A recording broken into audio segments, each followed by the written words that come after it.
kilalanin po natin ang award-winning artist at ang illustrator sa likod ng mga sikat na children's book. Pero bago yan, let's all watch this. 100% ng dedikasyon, malasakit at imahinasyon, yan ang inaalay ng illustrator at multi-awarded artist na si Beth Parrocha sa bawat guhit at linya na kanyang inilalarawan sa mga pahina ng mga children's book. Ang kanyang mga obra ay hindi lang basta disenyo.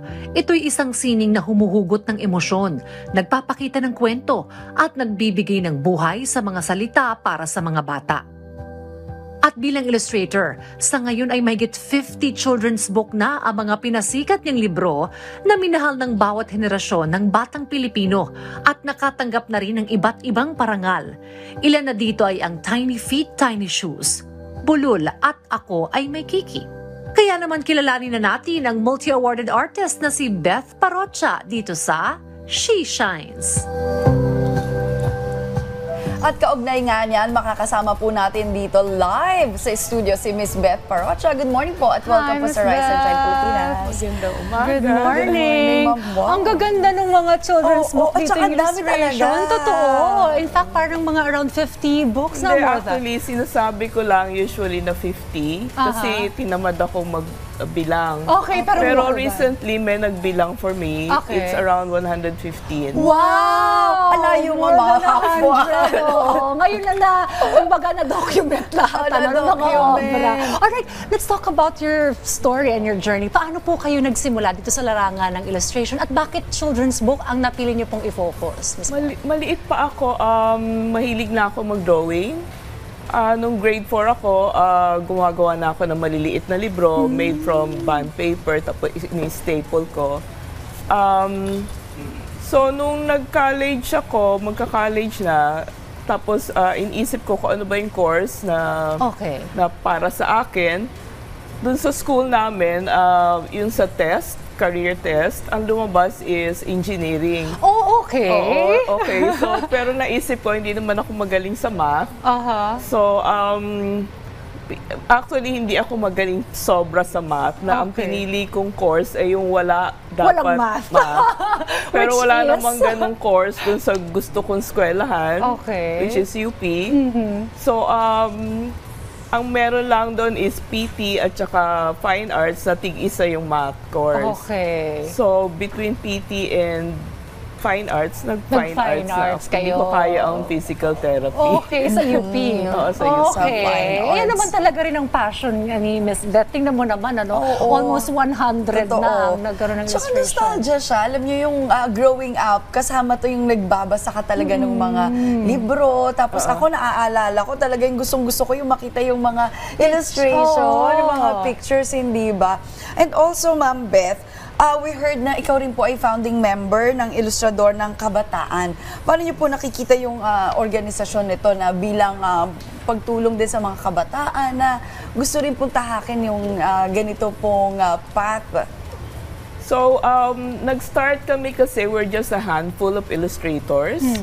So, napag-isip-isip namin through a workshop by the Goethe Institute na bakit since magkakasama na rin lang naman kami at that point, mag-organize na kami ng isang grupo kung saan yun nga, ma-encourage namin ang mga katulad din naming artists to plunge into the world of children's picture books.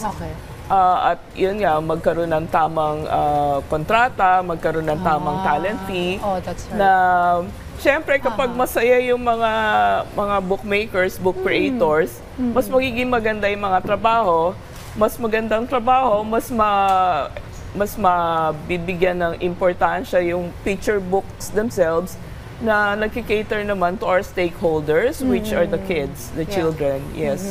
So, it's a cycle eh. At pag maganda na yung sistema, siyempre, mas marami ding, yun nga, illustrators na mai-engganyo to go into this realm of the picture books. Yung organization po ninyo, gano'n na po ito kalaki? How many members na po kayo dito? We started out around 20 plus lang kami, 23. Ngayon, more than 100. Okay. Pero hindi lahat active. Pero yung mga active, mga around 50. Alright, sa inyo pong mga obra, papaano naman po, kumbaga, na ipapakita rin yung kultura at tradisyon po natin mga Pilipino? Do you also inject some elements of being a Filipino kung ito naman din ay swak doon sa istorya, Miss Beth? Oo naman. Actually, narito ba yung bulol? Yes. Yes, ayan. Ayan, Bulul, ito. and I think this one, Ako Ay May Kiki. Kiki. Interesting, ha? Ayan ang... Okay. Sige, ma'am, can you tell us more about that po? Yung bulol. Bulol. Bulol is yung yung indigenous carvings natin Okay. sa north, wherein siya yung rice god eh. Okay. So, katulad nito, it's a story of how Oh, Ay, ganda. nice. kung paano yung isang bata ay nabiyayaan ng isang grandfather na marunong mag-carve Okay. at kasama ang palad na matay noong pandemic. So, pero tapos siya ay nag-carry on ang tradition. Okay. So, ayan, pinakikita dito na, through the story itself, yung kultura natin sa norte. Tama? So, ayun. How about this one? Ito po, Yeah. Ako Ay May Kiki. Very interesting naman ang title. I wanna read it Yes. later. Ano po ang Actually, isa ding story behind version this? naman, no? Ito rin, Ako Ay May Titi. Ay, ganun! Oo. Okay. Wait, ito naman. Wait, sorry. Ayan, sige po. That is the Italian version. Italian okay. version. Okay. Meron din pong... This is the Tagalog. Alright. Filipino-English. Sige po, can you Tapos, tell us more about that po? Oo. Yun nga, I think yung next naman would be bahasa ano siya sa bahasa. Oo. So anyway, ito ay nung unang in-offer ito sa akin, meron pang isa the male version. Ang galing This na one may po, ma'am. translation. Yes. Nung unang in-offer yan sa akin, yung project na yan, may mga nagsasabi sa akin na wag kong tanggapin. Okay. Kasi napaka-controversial daw at baka hindi matanggap ng mga magulang. Pero sabi ko, basically, pinili ako gumawa niyan dahil isa akong magulang din. At syempre, hindi ko papahamak yung aking anak. Hindi ko papahamak yung aking mga taga-subaybay na mga bata. So sabi ko, I think, pinili ako para hindi magkaroon nga ng mali siya. Kasi karamihan pag ganito na, nagiging malisyoso na yung thinking dahil hindi nga ito usually sinasabi or pinapakita. Yes. Oo. Actually, sa Amerika nga daw, hindi pinapakita pala sa front cover yung titi ng batang lalaki. Oo. So, first time pala natin dito sa Pilipinas. Which I commend, ma'am. You know, what I've learned from psychology development, dapat bata pa lang, nagiging aware na yung mga kabataan kung ano yung ari na meron sila para ma-embrace nila. Kasi in the middle age, parang doon na nagkakaroon ng identity crisis eh. So I think yung pagkakaroon nitong mga children's book na maging aware, ma-embrace na ng mga kabataan, no? Yung mga bata at a very young age. Di ba po? May interesting thing about this kasi yun nga, nung una, sinasabi nilang hindi matatanggap. Ngayon, Kung believe it isang or reception. not, DepEd mismo ang nagpo-purchase niyan para maging supplementary material that's good. for sex education Okay. sa mga elementary kids.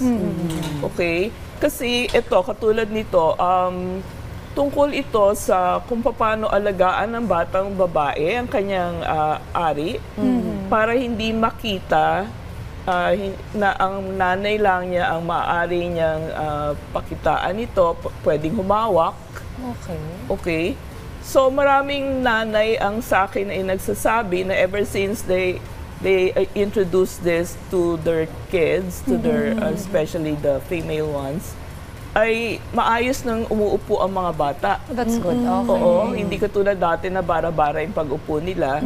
Nalaman nila na, uy, ano pala, isa pala tong dapat na ang nanay ko lang or ang lola ko lang ang maaring humawak or makakita. Katulad naman dun sa ako ay may titi, isa itong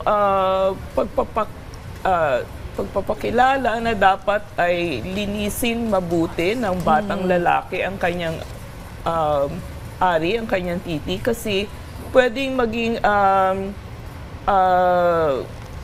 Kasi mga sakit po, infection. UTI, yes. O kapag hindi nilinis na maayos. Oo. So, very informative, very educational. Yes. Oo. Hindi mo siya masasabi na malaswa or anything. Yes. Oo, makakatulong sa mga bata. makakatulong. Even sa mga parents. Tsaka nga hindi maganda na katulad nito, yung kiki ng batang babae ay sasabihin ng mga iba't ibang terminolohiya katulad ng flower or ng cookie or ganyan. Kasi may mga kaso na this guy ate my cookie or something or whatever, na akala nung guro ay cookie nga talaga.